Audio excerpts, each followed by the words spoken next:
another New England's trusted news source, ABC6 News at Noon. Good afternoon, everyone. Thank you for joining us. I'm Doreen Scanlon, and just in, a plan approved, housing for the homeless at the Cranston Street Armory in Providence. A key state commission weighing in today on how exactly this plan should move forward. And as ABC6 News reporter Hector Molina tells us, the housing could be available as soon as tomorrow. He joins us live in Providence with more. Hector? Well, that's right, Doreen. I mean, we don't have an exact date as to when that heating center will be ready, but the Office of Housing says it could be as soon as tomorrow and stay open through April.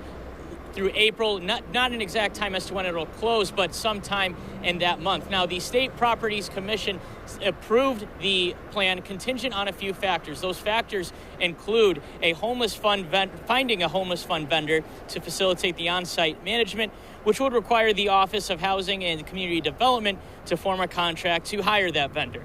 Now, the building also needs fire code and building variance approval, which the Department of Housing will be meeting with later this afternoon. Now, the meeting also discussed some physical changes to the building that would include portable toilets and showers as well. Now, the Cranston Street Armory is also slated to host some World Cup watch parties later this month, and the Office of Housing was asked if that plan will overlap any of the watch parties, and they said that the World Cup viewing parties may have to be reevaluated. So that's something we'll be following up on throughout the day. Stick with us for more detailed report on ABC6 News first at 4. That's the latest outside of Providence. Hector Molina, ABC6 News. All right, Hector, thank you so much. And we turn now to the weather. We take a live look with our sky cam right now as we look outside. You can see a lot of clouds in the sky, and we are dry still right now, but that's going to change a little bit later.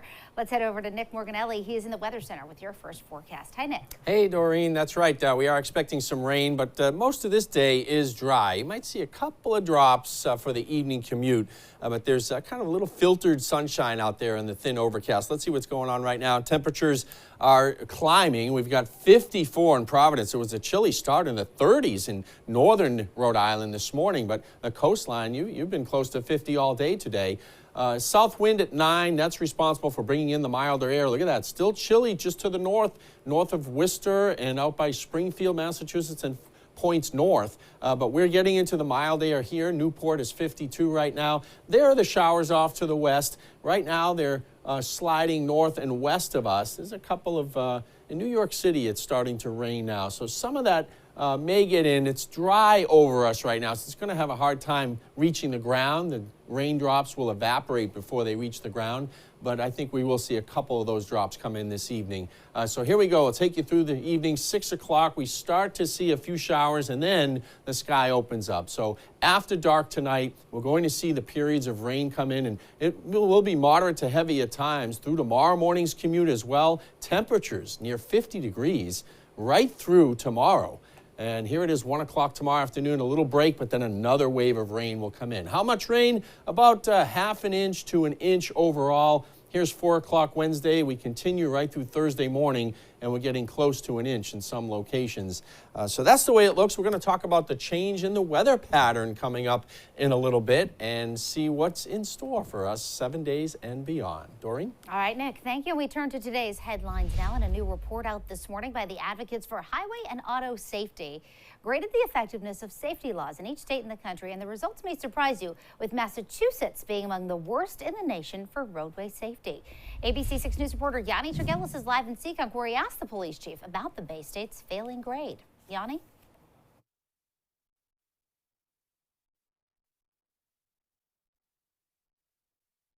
In the danger category, meaning that the Commonwealth doesn't have enough safe driving laws in effect in the state. Now, this doesn't come as a surprise to Seekonk Police Chief Dean Isabella, who, when speaking with me this morning, told me that there needs to be more laws put in place to limit the number of deadly crashes in the state. Now, according to this report by the Advocates for Highway and Auto Safety, 413 people were killed on Massachusetts roadways in 2021, with nearly 43,000 across the country. That's a 10% spike from 2020. Now, the report summarizing 16 optimal laws that states can enforce to promote safe driving. That includes child safety, teen driving, and impaired driving laws. Again, Massachusetts falling into the danger category, with the report stating the Bay State should look to enforce laws like nighttime driving restrictions, minimum supervised driving hours, as well as primary enforcement for both front and rear seatbelts, as Massachusetts law does not currently include that as a primary reason for pulling you over.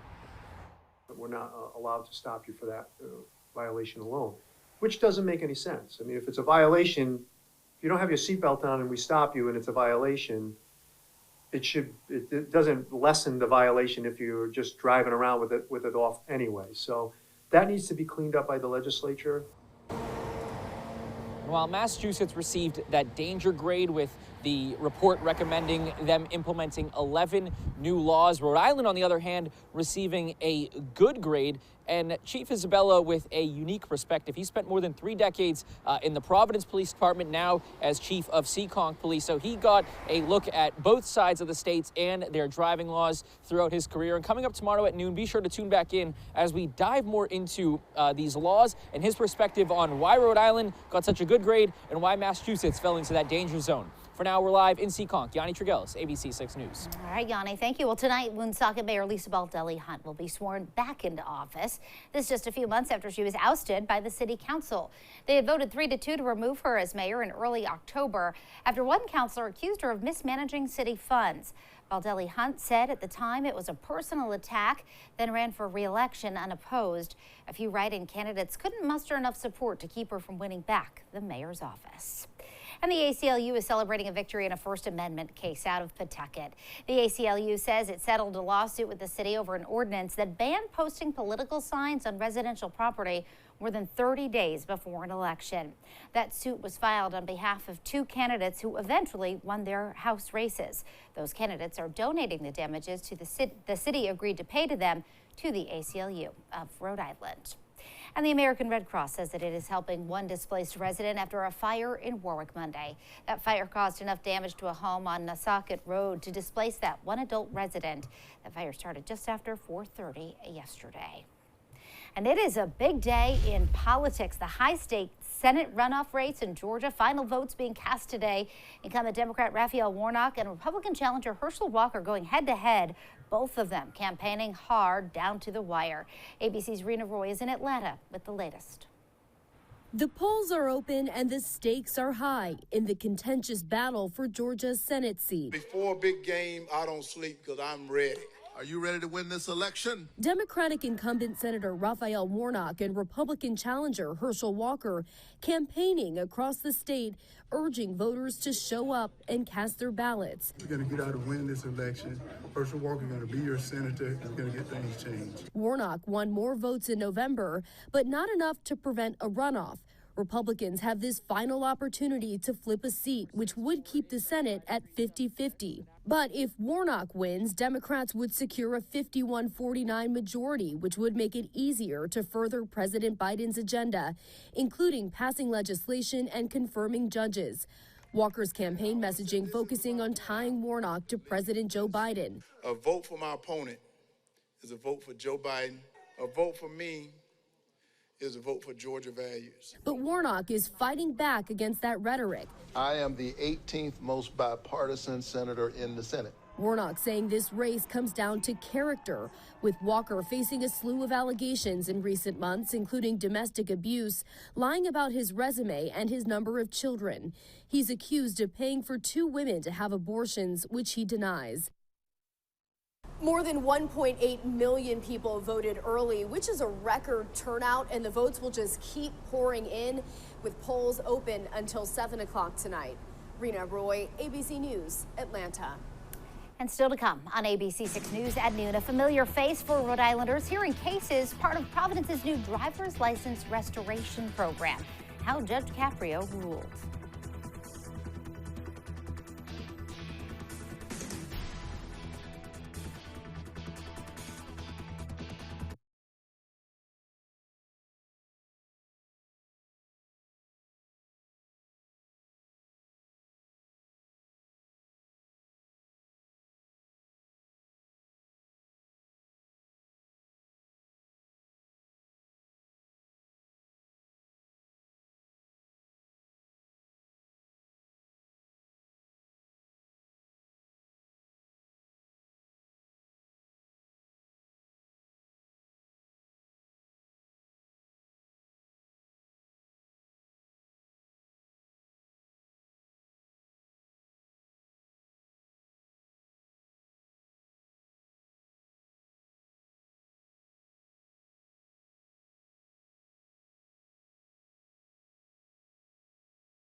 Well, trending now, the Providence Driver's License Restoration Program, which helps those with suspended licenses attempt to get them back, brought a few applicants in front of a judge this morning, and it is a judge that you might just recognize. ABC6 News reporter Natalie Norrie is live in the studio. She has more from the courtroom. Natalie? Doreen, since the launch of that program back in September, there have been 800 applicants in the city of Providence. Of that, 60 licenses have been restored and up to $25,000 have been reduced in fines. A few applicants of this program were at the Providence Municipal Court today to see Judge Frank Caprio of the show Caught in Providence. Mayor Lorza was in attendance, stating that the #1 reason that people get arrested in the city of Providence is because they're driving with a suspended license. One of the applicants today, a mother of 4 who hasn't had a license in 16 years, had violations of driving without a license on her person, but her charges were dismissed and fines were reduced. I'm so thankful. I cried. This is just, I'm kind of overwhelmed. I'm shocked. So my heart is like warm. This has been a great experience. It's outstanding. I have like little words for how I feel. Mayor Lorza added that oftentimes people aren't aware their license is suspended, and drivers could have suspended licenses for missing court hearings, not paying fines, or missing other financial deadlines. The program provides case management, legal, and financial support to those who apply, but you have to live in Providence and have an income at or below 65% of the area median income to qualify for help. Reporting live in the newsroom, Natalie Norrie, ABC6 News. All right, Natalie, thank you. And still to come here on the news at noon, Powerball winner, where the Rhode Island Lottery says a $50,000 ticket was sold for Saturday's drawing.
Well, someone is going to have an extra Merry Christmas. A lucky lotto player won $50,000 in Saturday's Powerball drawing. This person matched 4 numbers and the Powerball to take home the prize. The ticket was bought at the Neon Marketplace on East Main Road in Middletown. It might be a lucky shop, too. Someone bought a $10,000 winner there in November. And now, your ABC6 Storm Tracker weather with meteorologist Nick Morganelli. Let me check my ticket here. It's not me. All right, let's take a look outside. We've got clouds that are thickening up this afternoon. The rain will wait until about sunset tonight to start to infiltrate Rhode Island. And right now we have a pretty scene out there. Let's look at what's ahead. Periods of rain tonight and Wednesday. Most of the rain starts after sunset tonight. And the sun returns Thursday and Friday. It's mild Thursday and then cooler on Friday. And the colder pattern I see in beyond 7 days. So we're going to talk a little bit about that in just a minute. Let's get through the rain and the weather for this week first. And we've got the showers off to the west of us. This is the first round. It's going to come in waves here. So this wave is coming in, and this is actually the one that will saturate or get the lower atmosphere moistened up, because right now it's a little bit too dry. These raindrops, if they moved in now, would just evaporate before they hit the ground. But eventually it is going to get moist, and there's another wave of rain back in here through West Virginia that's going to head our way, and then another one after that. So you get the idea. We've got periods of rain. We're on the mild side of a frontal system that's sitting up here across the Great Lakes in southern Canada. So we've got this rain coming in tonight and tomorrow morning. Here's 6 o'clock. Pretty wet commute tomorrow. Allow yourself a little extra time tomorrow morning to get going. Certainly you'll run into some puddles and different things. We do have the low pressure system along this front that will slide right on top of us during the day tomorrow. That'll keep the rain active on and off during the day. So here's 4 o'clock. This is the last round of rain, I think, maybe at 4 o'clock. We might have one more before this thing pushes off.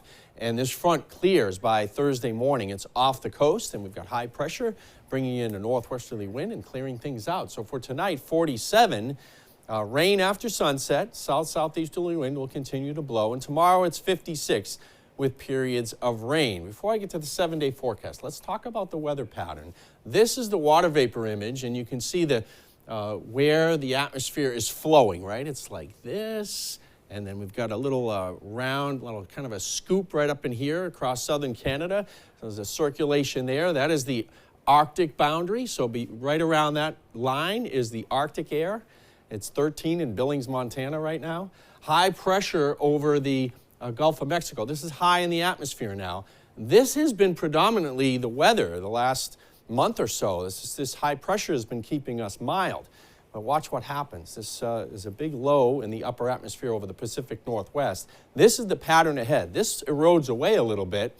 The high weakens over the Gulf of Mexico, and it allows some of this Arctic air to move farther south, and we get colder. So these are the jet stream winds here, and they push to the south. So I think mid to late December, that's when we're going to get a shot of, I think, some Arctic air. So keep that in mind. Enjoy this week. Look at this. 56 tomorrow, 52 on Thursday, and we stay in the 40s on Friday. That's still above normal for this time of year.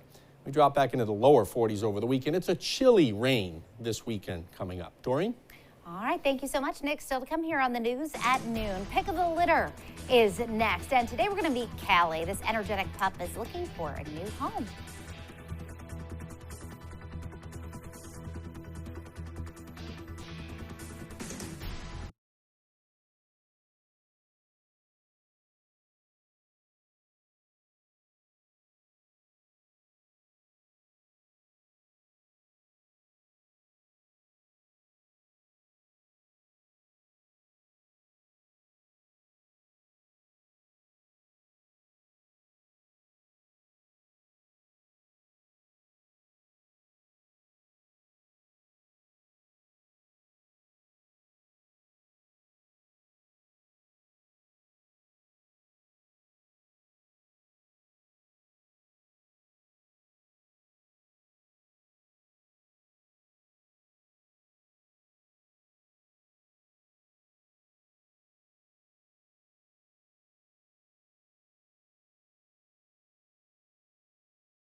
pick of the litter on ABC6 is brought to you by Pet Supplies Plus. Always a great time of the week when we get to welcome in the RISPCA another adoptable pet. Megan here today with us in Callie. Tell us about Callie, girl. So this is Callie. She is a 3-year-old pit bull mix that's been with us for a few weeks. She came to us when her owner fell ill and couldn't take care of her anymore. So came from a really loving home. That was kind of a sad situation, but now she's looking for her new home. She did live with cats and dogs in her previous home, so she could pretty much fit in kind of into any scenario. We do a meet and greet with another dog, but she's just a really, really nice dog. You know, the perfect age of 3. She's very friendly. She liked going for a ride to get here today. Callie does have a skin allergy, so our vet has her on some medication right now. She has a little bit of fur loss, but is growing back really nicely. She has a beautiful color coat. So she is beautiful, and she that right there, that expression. I love how expressive she is with her ears and her face. She's so curious about everything. Yeah, and those little forehead wrinkles, it's great. We have a really funny picture of her on our website right now with her little tongue coming out too. So Callie does have a very expressive little face. She's so beautiful.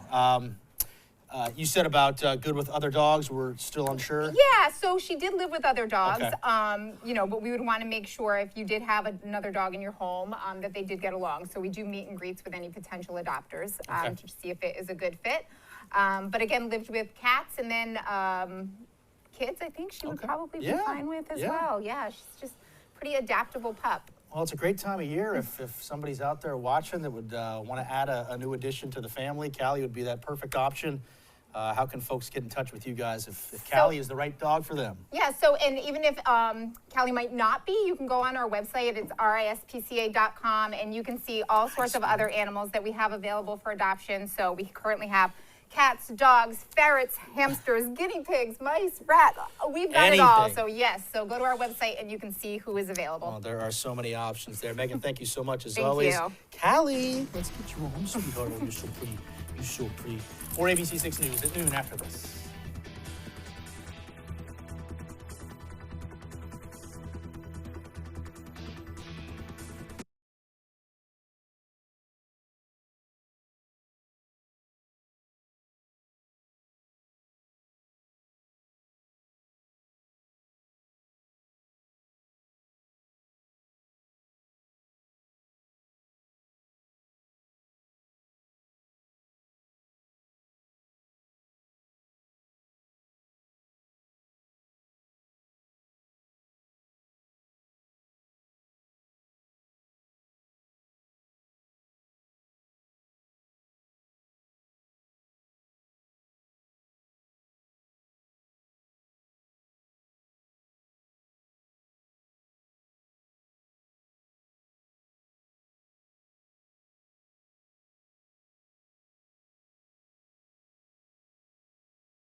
Well, designed right in North Providence, the NPPD is using 3 student designs for this year's department Christmas card.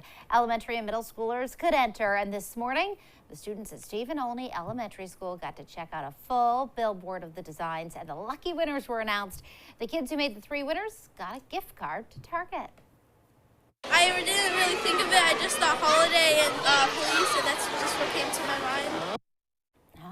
Oh, the creative process, Nick. That's Chief great. Al Ruggiero said he wants to do this contest yearly to give kids in town a chance to showcase their skills. I like the difference, too, of like the younger grades versus the ones you can tell are the older grades that they put together. And some of these young people have amazing So artistic skills. talented. I don't know about you, No, but they are amazing. Stick figures all the way for me. Me too. Maybe some bubble letters. But those were impressive, so Yeah. maybe we'll get one of their cards. Oh, that would be nice. All right. Let's check the 7-day forecast. You need the umbrella. Tonight, the rain comes in after dark. It's with us on and off all day tomorrow, but it's mild, so I guess that's a good trade-off. Sunshine's back Thursday and Friday. All right. Thank you so much, Nick, and thank you for joining us for the News at Noon. The news continues. First at 4. Have a great day, everybody.